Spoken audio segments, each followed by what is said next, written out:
بسم الله الرحمن الرحيم، والصلاة والسلام على سيدنا محمد خاتم النبيين. مرحبا بكم في الفيديو هذا. الفيديو اللي باش يكون موجود على قناتي على اليوتيوب. القناة هذه اللي باش نختصوا فيها في تربية الطيور، تحديدا في تربية طائر الحسون، البومزين أو المقنين التونسي، وكذلك طائر الكناري وشوية طيور أخرى كما البيروش الكالوبسيت. باش نعملوا دي فيزيت للمربين في كامل تونس، في صفاقس في تونس العاصمة، في باجة، في بنزرت، في الجنوب ان شاء الله. باش نشوفوا الناس كيفاش تخدم، باش نشوفوا المستوى اللي وصلنا له في تونس. الفيديو نتاع اليوم ما كانش بروجرامي. تغيبت 3 ولا 4 ايام على السلاكه نتاعي. نهار اللي رجعت كانت فما حاجه غريبه شويه في ارضيه السلاكه. بعد غياب 4 ولا 5 ايام على السلاكه جينا ولقينا فضلات باللون هذا، فضلات باللون الاخضر. كتشخيص اول ينجم يكون عندنا مرض في الامعاء، يا اما كوكسيديا والا ميكوبلازم والا حاجه من النوع هذا. الحاجه اللي خوفتني شويه وخلتني نخمم انه العصافر نتاعي فيهم مرض. في البدايه يلزمنا نتفقوا اللي الطريقه اللي باش نستعملها ما تلزم حتى واحد. هي طريقه جربتها، قريت عليها شويه، استعملنا فيها مواد طبيعية. وديما في العلم هذا اللي هو علم تربية الطيور، خذ انت القرار، انت تعرف عصافرك. توا موجود كل شيء في الانترنت، نجم تدخل تقرأ، تنجم تستشير طبيب بيطري. دونك الحلول موجودة، ما تتبعش هكاكا، خذ قرار بمخك.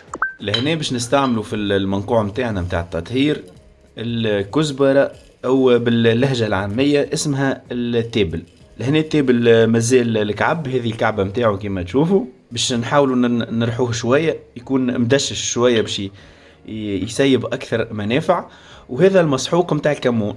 كما نعرفوا الكمون تسمية موجودة في العالم العربي الكل. هذا هو القوام المطلوب متاع التابل وقت اللي نرحوه. نلاحظوا زاد اللي الريحة متاعه ولات قوية، يعني مجرد انك ترحيه شوية مثلا بالمهراس وإلا بالميكسور دقائق، معناتها جست انه الكعبة تتحل في 2 كما نشوف. هذا هو المطلوب، انه الكعبة تتحل في 2. الريحة متاعه تقوى ونضمنوا انه باش يسيب اكثر منفعة. في الحالة متاعنا ما عندناش مرض، عندنا وقاية، عندنا طير شاكين فيه، وبقية الطيور باش تكون لها وقاية. لهنا الكمية تختلف، مش كيما في المرض كيما في الوقاية. لهنا باش نستعملوا ماء صافية، المقدار متاع لتر.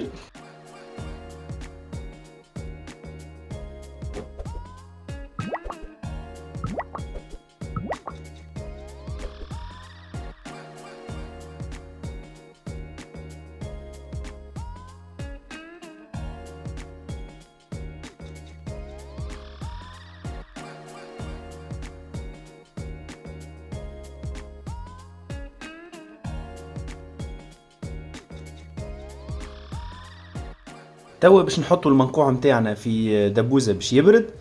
نحطوه هو سخون، وما تنساش باش تصفي المنقوع متاعك. يلزمنا نحطوا المنقوع متاعنا صافي. دونك نعملوا العملية هذه باش دبوزة البلار ما تترشقش من السخانة.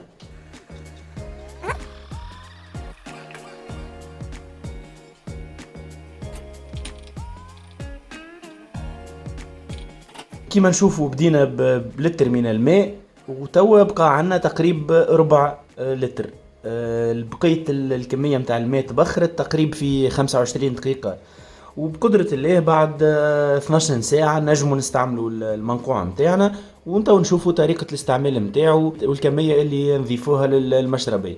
12 hours later. وهذا هو القوام المطلوب. بدينا بإترة ماء حطينا فيها الكمون والتبل. بعد ما خليناها على النار أكثر من 25 دقيقة تحصلنا على ربع إترة من المنقوع متاعنا. صفيناه، خليناه 12 ساعة يرتاح. وتوا باش نعطوا للعصافر متاعنا حسب الحاجة متاعهم. في الحالة متاعي باش نعمل وقاية، دونك باش نعطي 10 ملي في إترة ماء. وكل ما تكون الحالة متطورة أكثر كل ما تزيد الكمية.